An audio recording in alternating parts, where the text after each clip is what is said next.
The following program is an original production of WYCC PBS Chicago. Closed captioning for the professors is provided in part by the Clifford Law Offices, a personal injury and wrongful death law firm in Chicago. In recent years, we've heard a lot about green jobs. What are they exactly? And what are colleges and universities doing to prepare students for careers in the green jobs industry? That's the focus of our discussion today on The Professors.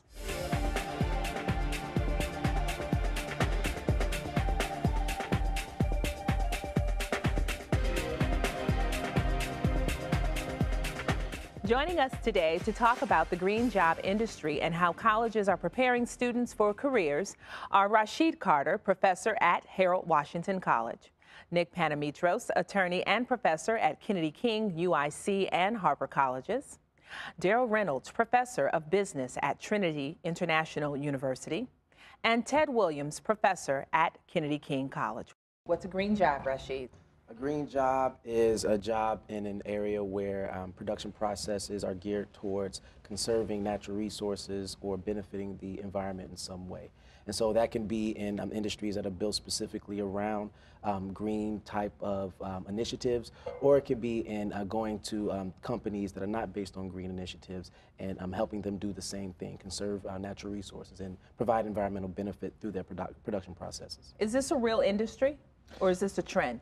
Well, I think it's partially a trend in the sense that much of the retrofitting that happens for homes, that sort of thing, that for green jobs, really is government driven. So to me, many people think that the green jobs industry is a panacea for the economic problems facing our country, and I just don't necessarily agree with that. I think it's sort of a government driven demand for a good that probably is a very good thing. I mean, I agree with the notion of protecting the environment, but I don't know necessarily if long-term this is our way out of our economic problems. Do you guys think it's sustainable? What do you think, Daryl? I think it is currently sustainable. Long-term sustainability, I think, is still a question mark because it has primarily been driven by government up until this point. Has American industry really embraced the whole idea of green jobs, and is it something that's going to be funded over the long term by companies investing in using their own resources to drive the green agenda? I still think that's a question mark. There are some industries that oil, for example, is still, fossil fuels is still the thing that drives the American energy sector. I don't know how much they're really ready and willing to let go of those profits from oil in order to transfer them over to solar or wind energy. So until those kind of corporate giants decide that green is the way to go, I'm not sure if we have a long-term strategy that's going to remain viable. What do you think, Nick? I like the United States being exemplary or setting the example, the trends, with green jobs. But the part that seems to bother me the most is the fact that our government, our taxpayers are subsidizing this, and you have all these countries around the world that don't. China, all the core countries especially. And so, yeah, we're setting an example, maybe potentially a trend, but we're paying for it. Yeah. And I think it's just unfair. And many developing countries work under the idea that, hey, you all polluted for years to get to where you are economically. Why should we suffer because you've all of a sudden gotten to be environmentally conscious? Yeah, but see, if we're saying that if this is a government-driven demand, there are opportunities out there. So why not prepare the workforce? We've seen the government be involved in other curriculum, the business relationships with STEM. There's a whole STEM initiative, and that's completely infiltrated our curriculum backdrop. So why not this? Well, if it's a government-driven demand versus an industry-driven demand, then the government is going to be the primary supplier of the funds for much of these changes. And we obviously know that is not sustainable long-term. We have a $16 trillion debt in this country and rising. And so unless, to his point, unless the large corporations really lead in this area, to me, once again, it's a dead-end situation. But yeah, it depends on what the gain is. I think probably Rashid could answer that question. If there's an economic gain, there is also a quality of life gain that I don't know how much, if you can find the equivalent in dollars in terms of having a cleaner environment and a better place to be living, but in terms of dollars and cents, I don't know. Would there be a return? So a couple of things. Number one, $150 billion investment annually will lead to 1.7 million jobs created in that sector. So we can see that if and the research supports that. Is that over what time period? What kind of time period? So that's per year, and so Okay. over the long term, if that investment was sustained over time, then we could easily reach a lot of the growth objectives and job creation objectives that we have as a nation. And what we see is that, we find that there's going to be this change process is going to be slow because obviously it'll be hard for the private sector to pivot and decide to change production processes to accommodate this new green consciousness. But I think what the research has done and what the government is attempting to do is to promote an attitudinal change. And what we find is that there is growth in the green sector. So for instance, for every dollar invested in the green sector, returns that are regaled to businesses that invest in that sector outpace the returns that are made to other types of sectors of the economy and to the economy at large. And so there's profits to be made there. There's a lot of great returns to be made, but it's really about having businesses convinced of the permanence of that sort of investment return. I think that's a key point, because if a business has its confidence in its ability to make money through fossil fuels or other means of driving energy, at what point will they feel confident enough to make the shift over to these green jobs, these green initiatives, and still be able to make the same level of profits? Because they'll still be held accountable by their shareholders to make sure that those profits remain at the same level. So the shift to green has to have some kind of return that's clearly indicating that it's worth the shift. But I think the shift is going to happen. Do you? Do you think the shift will happen? I think if the United States continues on this program, that it potentially it will. But sort of alluding to what you're saying is it comes down to dollars and cents. These companies are out to make money for profit, and if it's not worth their while, if the government's not going to subsidize or pay or create an incentive, they're not going to do it. Yeah, and the government is spending. I mean, the government stepped up to the plate. The White House has spent literally hundreds of millions of dollars on this Green Jobs Initiative. The government will pay. The companies will be able to play, right? Now I'll start rhyming for you, Jack. Don't say that. Don't say the J word. We'll pay. Yeah, we will play. But the point is that will happen, but once again, at what cost? Yeah, but don't you think that it kind of? I think he got off to a great start. The White House got off to a great start. They had all these great subsidies and funds available. Then, unfortunately, didn't one of them file bankruptcy? And that kind of took the whole credibility out of it.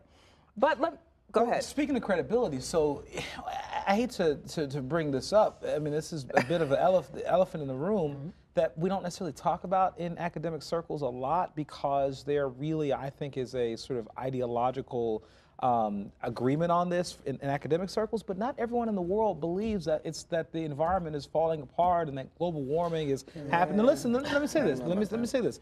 I'm not saying that. Let me make this very clear. I actually think green jobs are good. I think that we should be protecting the environment. But there are people out there that do not think the crisis as significant as other folks do. And so in an environment where there is disagreement about the seriousness of us getting all of these processes environmentally friendly, I think in that situation, you may not have everyone jumping on board the way they need to. I agree. InsideHigherEd.com, they published a report that described the fact that creating jobs just to create jobs is really not the answer, right? Because you'll have a lot of jobs there. You'll have these production processes realigned to support this green sector, but then people will continue to do the same things they have been doing, which is living a wasteful life, right? And so what's important as a part of this whole pivot in the economy is we have to change people's attitudes at the same time. But to that point, there's significant data to support the fact that we need to change attitudes today, or our grandkids and their grandkids are going to suffer the consequence of our being stubborn. We just found out recently, there's a couple of different research institutions around the world that just confirm the fact that CO2 emissions were really the primary catalyst for the global warming that took place that brought us out of the ice age. It wasn't something that was just happening incidentally. It was actually one of the primary catalysts for climate change. And so right now, if we keep the same level of CO2 emissions based upon our wasteful living experience happening and affecting our environment, then we're going to see this change process happening sooner rather than later. And we have to be on the front end of that change process, I think. But global warming is only one part. How about, as I said earlier, quality of life? We have a lake that's contaminated. You can't eat fish, but once a week, I think, or twice a week. Our soil is contaminated. Our air is contaminated. Just pure quality of life. Forget about the global warming. That's just another thing, if it's true or not. But we want to live in a cleaner and healthier environment. Yeah. And I think that's where the government does come in and can play a role, because in a capitalist system, there is the incentive to pollute, okay? I mean, there just is.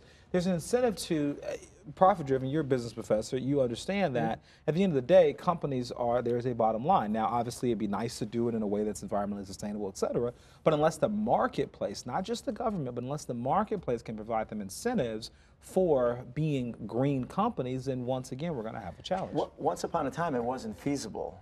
The thing is, now it's becoming feasible more and more so. And so that's what needs to happen, is we got to start going to what's feasible.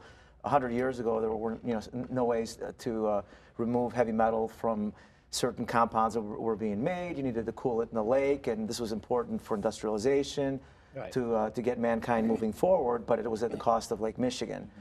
Now that's not necessarily a have-to-be situation. Well, let's take a step back real quick, because I can just see my mom watching this right now. It's like, well, baby, what is a green job?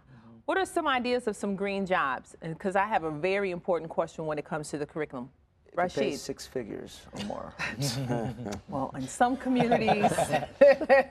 What are green jobs? Give me an idea of what are green jobs. Yeah, I mean, there's an array of different green jobs. So we can talk about, auto mechanics who are doing mechanical work on cars that are, of course, green, but of course those are electric cars or hybrid cars. Of course, you have people who are focusing on environmental policy, green policy.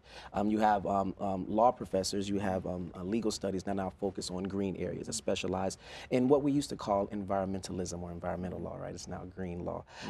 You have all kinds of different specialties: environmental science, environmental engineering, building technologies. Here at the City Colleges, at Wright College, we have a wonderful program in environmental technology led by Dr. Victoria Cooper. And she offers a lot of different programs, certificates, and degrees that lead to, potentially lead to jobs in the green sector. And again, there's a wide array that we can't all mention here. But again, if it fits under the prism that we defined before, where jobs are looking to help conserve natural resources or produce benefits to the environment, then that would potentially fall under that umbrella. Okay, and I think that's where we could easily kind of be misled into thinking that we're creating more jobs than we actually are. If we're simply recategorizing a job, an auto mechanic remains in the same job. However, he starts to take some steps that are more environmentally oriented. Exactly. Is that really a green job? I think that's questionable. I think we are taking some important steps, particularly at the community college level, to help people prepare for green jobs. I think that there's a lot of activity around the periphery of green jobs. When you actually look at the number of jobs that are being created, I don't know if we have a substantial number that we could actually point to and say there's been a significant increase in green jobs. Well, I would say most of this is based on projections. So like right now, there are about 9 million what are called green jobs. They project in 2030 there'll be 19 million of these jobs. And once again, it's building wind turbines, it's retrofitting houses, it's a lot of sort of energy policy that's based on basically conserving energy and making sure that we're working in a more energy efficient manner. Those things are retrofitting issues, but like you said, to your point, it's really a lot of the jobs are jobs that already sort of exist. It's just sort of changing what it is that people are doing, and I think that that's an issue as well. But why are we only looking at it in terms of returns? I mean, financial returns. Say the government expends so much money, and they get the equal amount, the same amount back. The return is the cleaner environment, and that's what we should be looking at, really. If it's a wash on that end, They're just getting back what they put into it, or even if they're losing a little bit. No, what are we getting back Nick, in terms of quality? I can't agree with the losing a little bit. I do agree with you that yes, the environment, having a clean environment is a very good thing. I mean, I want a clean environment. I live in a community where one of the issues in our community right now is they've expanded the landfill off the Bishop Ford Expressway. Oh yeah. And there was a bill in the State House just recently to stop that expansion. There's a company called Land O'Lakes. Anyway, the point is that we're very much upset about it in our community because it's polluting the area. The area smells horribly, et cetera. And then you're familiar with the area as well. It's right in Dalton, the south suburbs area. But the point is that we cannot look at these issues in isolation.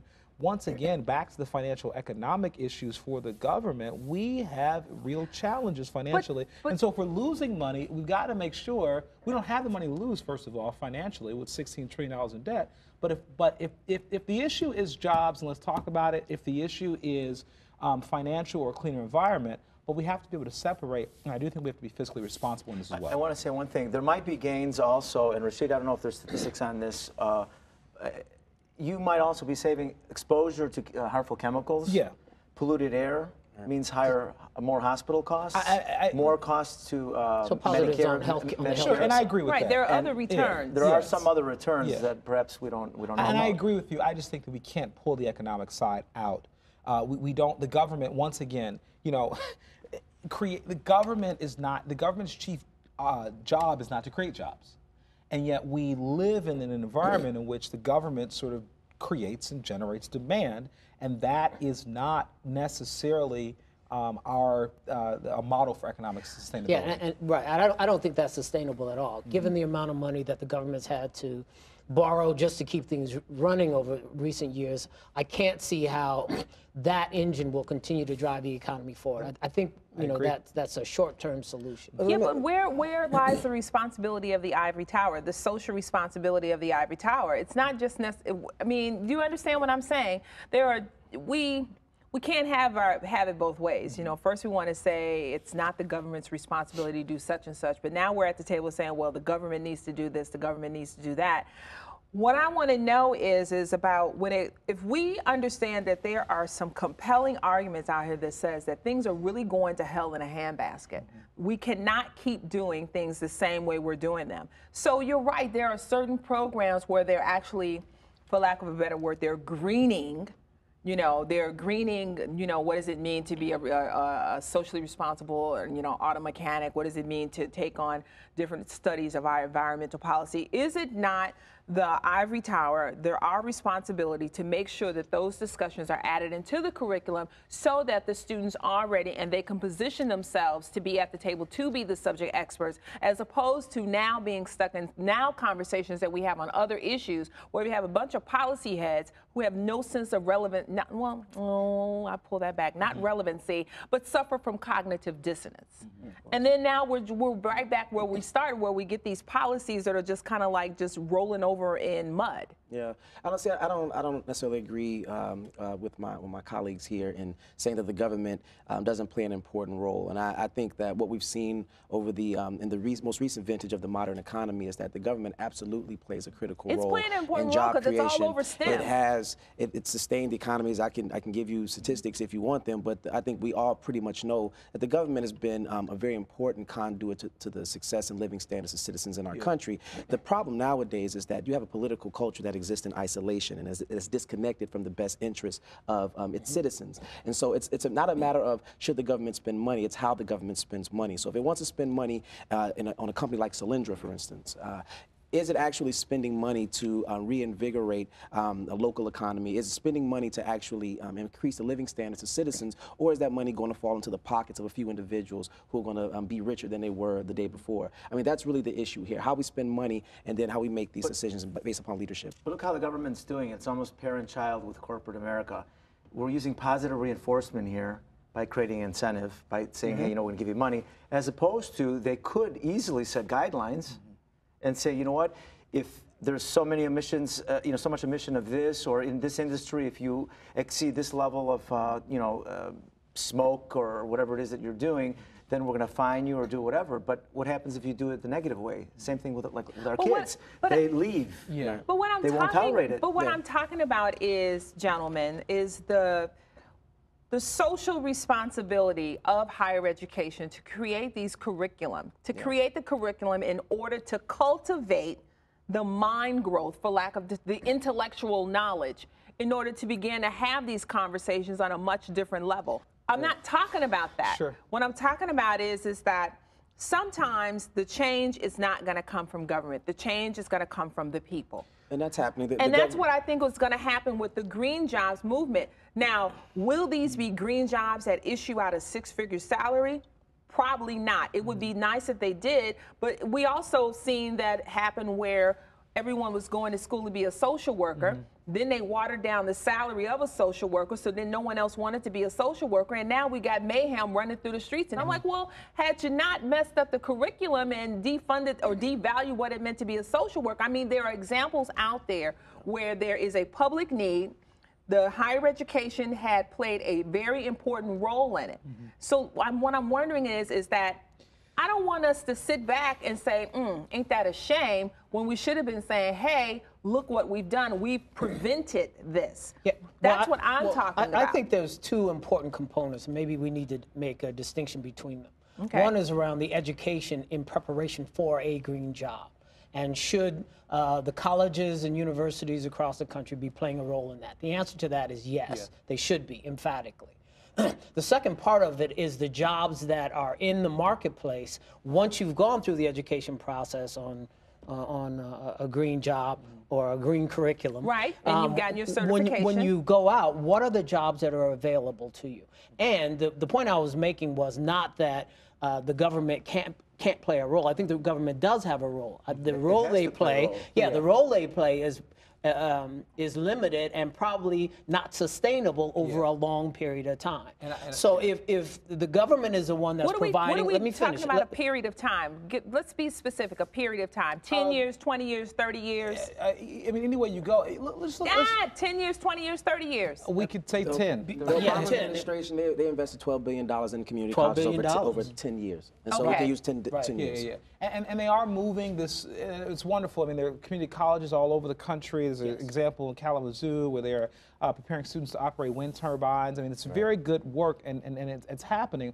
And I think we have, as educators, a dual responsibility to not only prepare students for jobs, but also to help change the culture. However, about the government issue, once again, you know, in public administration, we teach about the tools of government, and there are a variety of tools of government that can be used. I'm shaking my head because I'm not hearing the answer. And when look. Can I give you the response? Wait, hold on. Let me see if we're going to be saying the same thing. Yeah. Look, for all intent and purposes, what it sounds like we're saying is the green jobs is a trend.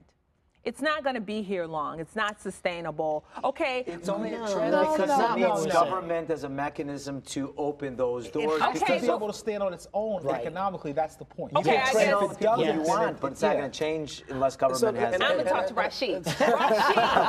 Rashid, what I'm trying to say is this: I want it to be so, because at the end of the day, it's like they say, if it don't make dollars, it don't make sense. Of course. I want to see when a student we push forth this initiative to be socially responsible. Here's this curriculum because we're responsible for educating that workforce and creating that intellectual wealth. I want to make sure that when my kid gets through with that program, my kid is not making $30,000 a year or $40,000 a year, but everybody gives them lip service and say, but you're doing a great job. But shouldn't that conversation be going on simultaneously as we're talking about the government incentives in order to get the business industry to commit to this? At that same conversation, someone also needs to say, hey, yeah, and by the way, you need to make sure that you're compensating these people appropriately as well, too. That conversation has to go on, and it doesn't happen. It is taking that place, conversation does not happen among policymakers. But it's taking place. Okay, so one of the good things about Wright College, once again, here at the City Colleges of Chicago, is they're part of the Illinois Campus Sustainability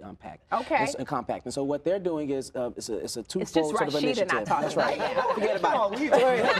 So if you're only looking for one answer, then you've got right. They're doing two things. We got about 4 minutes. Go As a ahead. part of the reinvention effort, White College is preparing students for jobs in the green sector. And so they're creating these pathways as a part of reinvention, right? So you finish, you get a certificate or associate's degree, and they're matching with employers so that these students have a pathway into the private sector. That will compensate that will them compensate them righteously. with a proper living standard. Illinois is one of the biggest creator of green jobs, and so we know that. The second part is, though, that it's not a real significant number. It's like 2% of the jobs. So it's not. It's growing fast. That's the point. But it's not a significant number but of it is jobs a trend, available. and it is something that the So private then sector we can have latch to make onto. sure in higher education that we're not launching a program and we're taking in 5,000 students. Then we should limit the enrollment because we know that the opportunities are limited. Yes? Well, Sam, to your point about your student, We got 2 minutes. what if political leadership changes? Right? It will. So You're then running. now- Aren't so- you running? No, well, I'm not announcing that yet. That'll be next show. Okay? But Sam, political leadership changes. The investment ends tomorrow, right? Now where are the Where green is the jobs? support for it? Oh, come on, y'all. Yeah, that's reality. See, because at some point or another, the corporate side of American business has to step in and provide the jobs that people will be trained for. We can do all the training, all the preparation, and the government can even provide seeds to get the industry started. Yeah. But until there are jobs that pay at a decent rate, and those will be provided on the corporate side, Exactly. the whole thing the market would call for the price. is tenuous. Well, I think it's not just about jobs. I think it's also talking about educating students to think entrepreneurially. So we're going to close out, and I promise you, in our after show, I really want to talk about that as well too, because we're creating this dependency mechanism. Are you going to talk to just Rashid? Or I think I'm going to just talk to Nick and Rashid. All right, so that is our show for today. But the conversation continues online right now at WYCC.org. See you next time on The Professors. It's just me and Rashid.